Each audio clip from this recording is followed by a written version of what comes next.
Per un costat, indubtablement, l'auge, la presència i el vigor de la música valenciana al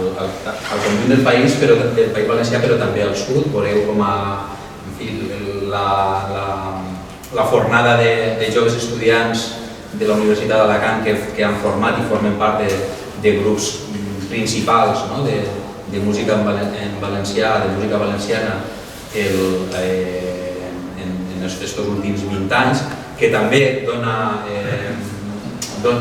fa un apunt molt interessant sobre el vigor de la llengua catalana al sud del país. Moltes vegades estirem massa de tòpics o de prejudicis i resulta que hi ha un corrent, hi ha un corrent per davall d'autoorganització, d'interès